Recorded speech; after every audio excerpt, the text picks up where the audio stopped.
నోటిలో కొంగ. బ్రాహ్మణుడొకడు ఒకనాడు ఒక పొలం గుండా నడుస్తూ ఇంటికి పోతున్నాడు. దారిలో అకస్మాత్తుగా అతనికి ఒక దగ్గు పొర కనిపించింది. దగ్గి దగ్గి చివరకతను గట్టిగా నేల మీద ఉన్నాడు. అయితే చూడగా అతను ఉమ్మిన కళ్ళెలో తెల్లటి ఈక మొక్క ఒకటి కనపడింది. అతనికి చాలా ఆశ్చర్యం వేసింది. దాన్ని ఎలా అర్థం చేసుకోవాలో తెలియలేదు అతనికి. ఇంకొంతసేపట్లో అతనికి ఇక కంగారు మొదలైంది. తను కొంగ ఈకను ఉమ్మాడన్న సంగతి అతని ఆలోచనను వదలకుండా వెంటబడింది.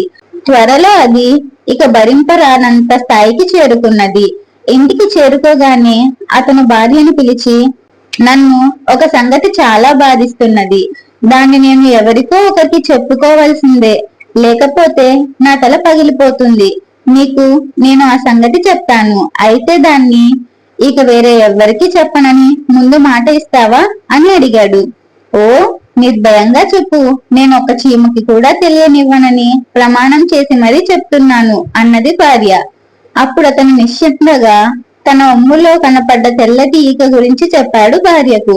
అయితే భార్య మాటైతే ఇచ్చింది, కానీ ఇంత పెద్ద విషయాన్ని ఎవరికీ చెప్పకుండా దాటడం ఆమె వల్ల కాలేదు. ఆమె ఆలోచనల నిండా తెల్లటి ఈకలే మరి. అందుకని పొడిగింటి సుబ్బమ్మ కనబడగానే బ్రాహ్మణుడి భార్య ఆమెకు దగ్గరగా వెళ్లి, నా మనసంతా ఒక రహస్యంతో నిండిపోయి ఉంది.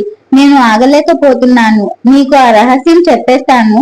అయితే ముందు నాకు మాట ఇస్తావా? దాన్ని నువ్వు వేరే ఎవ్వరికి చెప్పకూడదు, ఎవ్వరికీ తెలియనివ్వనని నేను మా వారికి మాట ఇచ్చాను మరి అన్నది. పొడిగింటి సుబ్బమ్మ ఒప్పుకున్నది.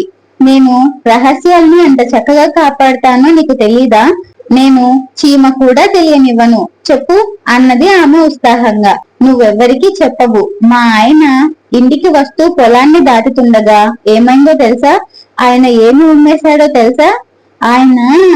ఆయన ఉమ్మి నిండా కొంగ ఈకలు. ఎన్ని ఈకలో! ఆయనకు ఏమవుతుందో నాకు అర్థం కావట్లేదు. నాకు మాత్రం చాలా భయం వేస్తున్నది. అయ్యో, నువ్వేమీ ఆందోళన పడకు. ఒక్కోసారి అలాంటివి జరుగుతూనే ఉంటాయి, మళ్ళీ అన్ని సర్దుకుంటాయి.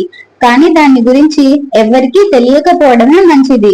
ఊరికే అందరూ పుకారు లేపుతారు లేకుంటే. కానీ ఆ రహస్యాన్ని 5 నిమిషాల పాటు దాచుకోవడం కూడా ఆమె వల్ల కాలేదు. అది ఆమెలో నుంచి బయటికి వచ్చేస్తున్నట్లు అనిపించింది ఆమెకి. హడావిడిగా ఆమె ఇంకా ఇంటికి పరిగెత్తుతూ ఉండగానే తనకిప్పుడు ఎవరు కనబడతారో, వాళ్ళకి రహస్యం చెప్తే ఎలా స్పందిస్తారో అన్న ఊహ ఆమెను తబ్బిబ్బు పరిచింది. ఆమెకు మిత్రురాలు కనపడగానే ఆమె ఇక ఆపుకోలేక బయటికి దక్కేసింది. ఎవరికి చెప్పనని మాట ఇవ్వు. నేను ఆమె రహస్యాన్ని కాపాడతానని బ్రాహ్మణుడి భార్యతో ప్రమాణం చేశాను. ఇవాళ ఏం జరిగిందో తెలుసా? పూజారి గారు పొలంలో నుంచి పోతూ పూర్తి కొంగను ఒకదాన్ని కక్కుకున్నారట. బ్రాహ్మణుడు శాకాహారులేనని నేను అనుకునేదాన్ని, కానీ మనకేం తెలుసు అన్నది ఆమె. పూర్తి కొంగన? అంత పెద్ద పక్షి ఎలా కక్కుకున్నాడబ్బా? వింత మనిషే. నేను ఎవరికీ తెలియనివ్వనులే, నన్ను నమ్ము అంది ఆమె. ఎంతోసేపు కాలేదు, వేరే ఒక ఆయనకు ఎవరో చెప్పగా తెలిసింది. పండితుడి నోట్లో నుంచి రెక్కలాడ్చుకుంటూ అనేక కొంగలు వెలువడ్డాయని. ఇక ఆ రోజు సాయంత్రానికల్లా పట్టణం అంతా తెలిసిపోయింది అందరికి. కొంగల గుంపులు, బాతుల మందలు, ఇంకా రకరకాల పెద్ద పెద్ద పక్షులన్నీ ఎగురుకుంటూ బయటికి వస్తున్నాయని చుట్టుపక్కల గ్రామాల్లో కూడా ఆ సంగతి ప్రచారమైంది. దాంతో గ్రామాలే ఎద్దుల బండ్లు వేసుకొని ఈ భయంకర ఘటనను చూసేందుకు పండితుడుండే ఊరికి తరలి వచ్చాయి. ఇదేదో నిజంగా అద్భుతం కదా. రకరకాల పక్షులు, అన్ని రంగులవి, అన్ని సైజులవి. కొన్ని సుదూర పక్షులు కూడా పండితుడి నోట్ల నుంచి ఊడిపడి ఆకాశాన్ని కప్పేస్తున్నాయట.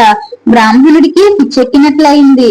అతను అందరి నుండి పారిపోయి కొండ మీద ఓ చెట్టు త్వరలో దాక్కున్నాడు. ఈ పుకారు పూర్తిగా సద్దుమణిగి ఇంకోటి తలెత్తే వరకు బయట తిరిగే సాహసం చేయలేదు.